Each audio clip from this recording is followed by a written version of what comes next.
بسم اللہ الرحمن الرحیم۔ جب اللہ کے نبی داؤد علیہ السلام کے وارث سلیمان نبی ہوئے تو وہ اللہ کے دربار میں دعا مانگنے لگے کہ اے اللہ مجھے وہ مرتبہ عطا فرما جو مجھ سے پہلے نہ کسی کو ملا ہو اور نہ ہی میرے بعد کسی کو ملے۔ وہ دور ایک عجیب دور تھا۔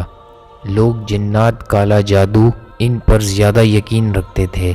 اللہ کے نبی سلیمان علیہ السلام جہاں بھی کفر، نفرت اور انسانوں پر ظلم دیکھتے تھے تو آ کر اپنے معجزات دکھاتے تھے، اور یوں انسان آپ کو اللہ کا نبی سمجھ کر صحیح رستے پر آ جاتے تھے۔ اور اگر کوئی جن کسی انسانوں پر حملہ کرتا تھا، اسے نقصان پہنچاتا تھا تو آپ ان جن کو زنجیروں میں جڑ دیتے تھے۔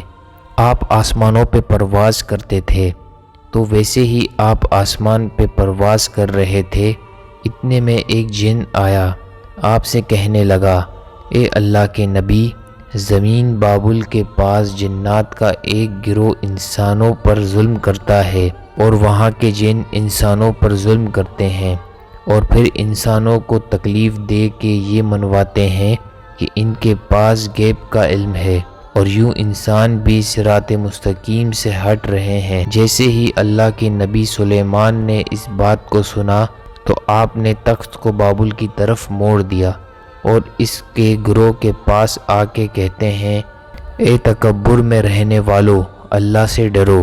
وہ جن کا گروہ کہنے لگا ہم کسی سے نہیں ڈرتے اور ہم اپنی مرضی سے چلتے ہیں۔ اور اس کے قبائل کے جن کچھ حضرت سلیمان علیہ السلام کے تخت کی چاروں طرف سے آ جاتے ہیں اور کہتے ہیں اگر تو سچا ہے تو ہمیں قید کر کے دکھا۔ تو بس اللہ کے نبی سلیمان علیہ السلام جیسے ہی اپنی عتابند جنات کی طرف کرتے ہیں تو ہوا اور مٹی کا ایک عجیب طوفان اٹھتا ہے اور زمین کو چیر کے لوہا نکلتا ہے اور زنجیروں میں تبدیل ہو جاتا ہے، اور وہ زنجیریں ہر اس جن کے گروہ پر اترتی ہے۔ وہ تمام کے تمام جن زمین بوس ہو جاتے ہیں اور اللہ کے نبی سلیمان علیہ السلام کے قدموں پہ آ کر کہتے ہیں کہ آپ کون ہیں؟ آپ فرماتے ہیں میں اللہ کا نبی داؤد کا بیٹا سلیمان ہوں، اور اللہ نے مجھے اس زمین پہ امن اور سلامتی کے لیے منتخب کیا ہے۔